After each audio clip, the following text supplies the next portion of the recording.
करता हूँ आप लोग बहुत अच्छे होंगे। दोस्तों, आप लोगों ने एक चीज़ देखा होगा कि पूरे यूट्यूब में या फिर आपने बहुत सारी कोचिंग्स वगैरह भी देखी होगी जिनके बाहर बैनर्स लगे होते हैं। हर चीज़ लिखा होता है वहाँ पे।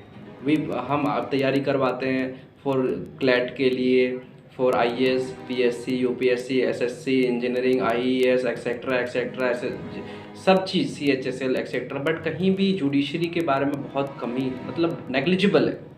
जुडिशरी की कोचिंग सिर्फ मुखर्जी नगर और दिल्ली साइड्स में है मोस्टली, बाकी स्टेट्स में बहुत कम ही है। इसके बारे में बहुत कम, पता नहीं क्यों, या तो लोग इंटरेस्टेड कम है जुडिशरी में या क्या है पता नहीं, बट जो चीज़ है ऐसा है। लेकिन आज एक चीज़ बताना जा रहा हूँ कि आज दिसंबर 30, 2020 जो है, आज से कुछ 3-4 दिन पहले आंध्र प्रदेश के एक व्यक्ति ने, जो वहाँ का Andhra Pradesh state judicial service rules of 2007,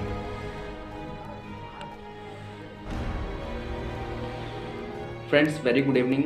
मैं श्रीकांत प्रसाद आप लोगों का वेलकम करता हूँ अपने चैनल पे। फ्रेंड्स, जो मैं आपको एक चीज़ बताने जा रहा हूँ कि इंडिया में जुडिशरी जो है, यंगस्टर्स में इसका क्रेज पहले तो बिल्कुल भी नहीं था, और पहले ऐसा कोई मौका भी नहीं था पहले, क्योंकि जब प्रैक्टिस होता था, एज बढ़ती थी, उसके बाद अपॉइंटमेंट्स जो जज वगैरह बनते थे। आज भी वही सिस्टम है। हाई कोर्ट के जज बनने के लिए 7 साल का एक्सपीरियंस चाहिए, सुप्रीम कोर्ट के लिए 10 साल का चाहिए, बहुत सारी प्रोविजंस दिए गए हैं कॉन्स्टिट्यूशन में, तो प्रैक्टिस चाहिए। लेकिन क्योंकि यंगस्टर्स इसमें इन्वॉल्व नहीं हो रहे थे जज बनने के लिए, तो थोड़ा चेंजेस हुए थे कि जो है एक लॉ करने के बाद सीधा इनका जो एग्ज़ाम करा दिया जाए और इनको जो है वो जुडिशियल मैजिस्ट्रेट फर्स्ट क्लास और जूनियर डिवीज़न सिविल जज बना दिया जाए। ये चलता आ रहा था बहुत दिनों से। 2002 में एक सुप्रीम कोर्ट का केस था, ऑल इंडिया जजेस association versus union of India. इस केस में सुप्रीम कोर्ट ने बहुत सारे डायरेक्शंस इशू किए थे गवर्नमेंट्स को, हर स्टेट गवर्नमेंट्स को, कि किस तरीके से जुडिशरी में रिफॉर्म ला सकते हैं। रिफॉर्म किस सेंस में कि केसेस को जो है कैसे सॉल्व किया, मतलब केसेस को जो है कैसे फटाफट सॉल्व किया जाए, कैसे लोगों को जस्टिस फटाफट मिले, हर गरीब व्यक्ति जिसके पास पैसा नहीं है उसको कैसे जस्टिस मिले, है ना। और जो टाइम लगता है वो टाइम इतना क्यों लगता है, कहाँ पे रीज़न है उसका, कोर्ट स्पेशल कोर्ट्स बनाए जाए, फास्ट ट्रैक कोर्ट्स बनाए जाए, जजेस की जो है सैलरी वगैरह, जजेस की फैसिलिटीज़ वगैरह, उनको गाड़ी दी जाए, घर दिया जाए, एक्सेट्रा एक्सेट्रा, बहुत सारी चीज़ उस जजमेंट में दिया हुआ है।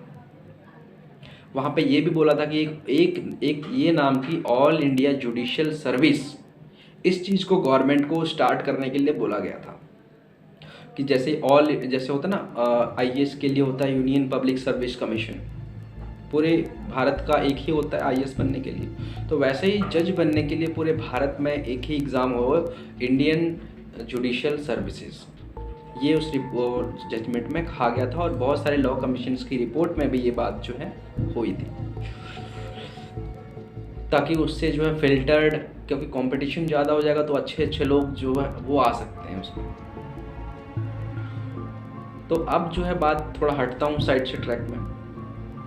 30 दिसंबर 2020 को सुप्रीम कोर्ट में आंध्र प्रदेश के एक व्यक्ति ने जो है पब्लिक इंटरेस्ट लिटिगेशन फाइल किया है।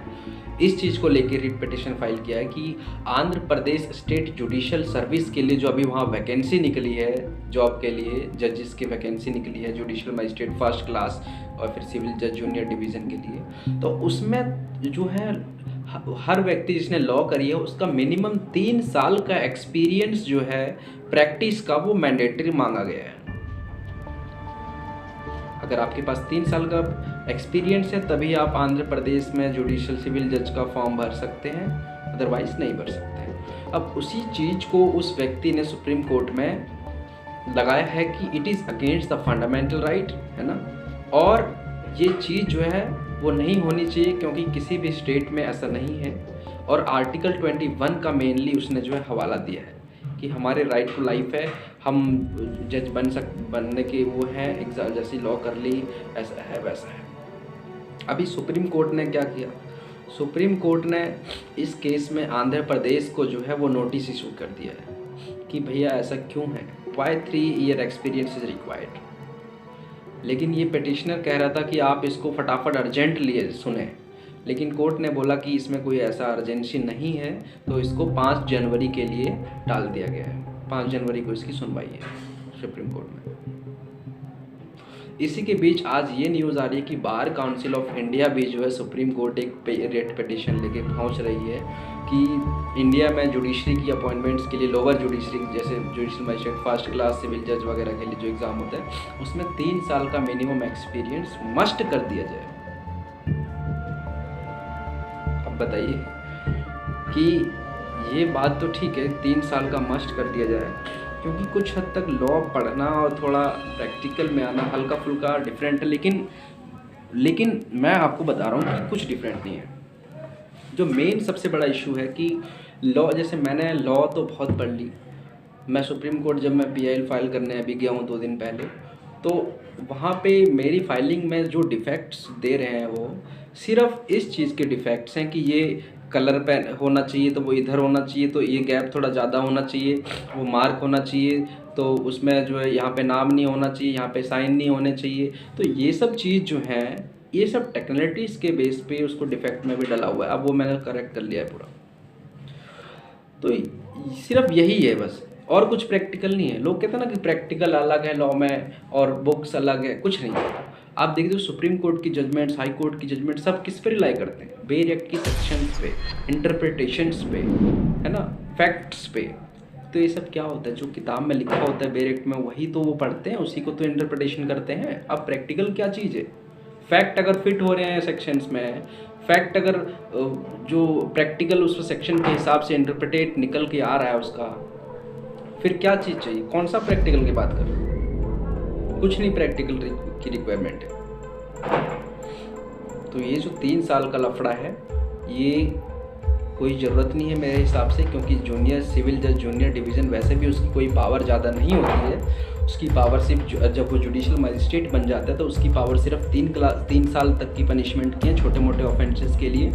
और दूसरा उसका ये काम है कि रिमांड देना, जो 14 दिन के लिए रिमांड दी जाती है अरेस्ट होने के बाद, वो सब छोटे मोटे काम है। तो इसके लिए कोई उतना एक्सपीरियंस नहीं चाहिए जहाँ पे सब्सटेंशियल क्वेश्चंस को डिसाइड किया जाए। यहाँ पे सब्सटेंशियल क्वेश्चंस डिसाइड्स नहीं होते किसी भी सेक्शन, किसी भी लॉ को लेकर के। मजिस्ट्रेट के पास ये पावर नहीं है, हाई कोर्ट और सुप्रीम कोर्ट्स के पास पावर है। उनमें चाहिए हमें एडिक्वेट जजेस, कॉम्पिटेंट जज, एकदम क्वालिफाइड, क्वालिफिकेशन, शार्प माइंडेड जजेस चाहिए, वहाँ पे मानता हूँ। लेकिन मजिस्ट्रेट, जुडिशल मजिस्ट्रेट बनने के लिए कोई रिक्वायरमेंट नहीं है। CGM बनने, जब JM से CGM जब बनेगा तो CGM बनते समय उसको कितने साल का एक्सपीरियंस JM लेते हुए उसको रहेगा? 4-5 साल, 6 साल, खुद एक्सपीरियंस आ जाएगा। तो जुडिशल मजिस्ट्रेट फर्स्ट क्लास बनने के लिए कोई एक्सपीरियंस बिल्कुल नहीं चाहिए मेरे हिसाब से। और अगर ऐसा कर देते हैं तो क्या होगा कि जितना भी लोगों में क्रेज़ है जुडिशरी निकालने का वो बिल्कुल ही कम हो जाएगा, और लोग प्रैक्टिस को प्रेफर करेंगे। क्योंकि लॉ करने के बाद 3 साल में अगर कोई प्रैक्टिस आदमी कर देता है अच्छी खासी तरीके से तो बहुत तगड़ा वो आगे बढ़ जाता है। उसके बाद क्यों वो सिविल जज जूनियर डिवीज़न के लिए पीछे पड़ेगा? क्यों 70,000 और क्यों अपनी पावर को कम नीचे करवाएगा? जो JM की पावर कितनी, अपनी कोर्ट तक है ना, रिमांड देना, 2 साल तक के केसेस को सुनना, और एडवोकेट बन गया अगर 3 साल प्रैक्टिस कर ली तो कितना बड़ा वो नाम कमा सकता है। Supreme court, high court, district court, कितने बड़े बड़े केसेस में नाम उसका हो सकता है। तो क्यों कोई वेट करेगा 3 साल का जज बनने के लिए? कोई नहीं करेगा, ऑब्वियस सी बात है। तो बार काउंसिल का ये जो मूव है, सुप्रीम कोर्ट ठीक है मूव कर सकती है, लेकिन यहाँ पे मुझे भी लग रहा है कि सुप्रीम कोर्ट इसको इसी तरह डिसाइड करेगी कि ऐसा कोई रिक्वायरमेंट नहीं है एक्सपीरियंस का, क्योंकि जो बुक्स पढ़े हैं, जो केसेस पढ़ रहे हैं स्टूडेंट्स, वो काफ़ी है, मोर देन इनफ इनको इतना काम के लिए जितना इनका जुडिशल मजिस्ट्रेट फर्स्ट क्लास का काम है। कोई सब्सटेंशियल क्वेश्चन ऑफ लॉ नहीं डिसाइड कर रहे हैं, ना कोई इंटरप्रिटेशन का काम है, इनका कुछ भी काम नहीं है। इनका सीधा बेयर एक्ट के 10 जो चीज़ें हैं उन्हीं को देखना है, ठीक है। तो फ्रेंड्स, ये बार काउंसिल का मूव है, अच्छा है। और उस लड़के ने जो Andhra Pradesh civil services exam को चैलेंज किया, वो भी ज़्यादा सोच रहा था कि क्या ही बताऊं। तो ठीक है, जो भी है। Thank you friends. ओके।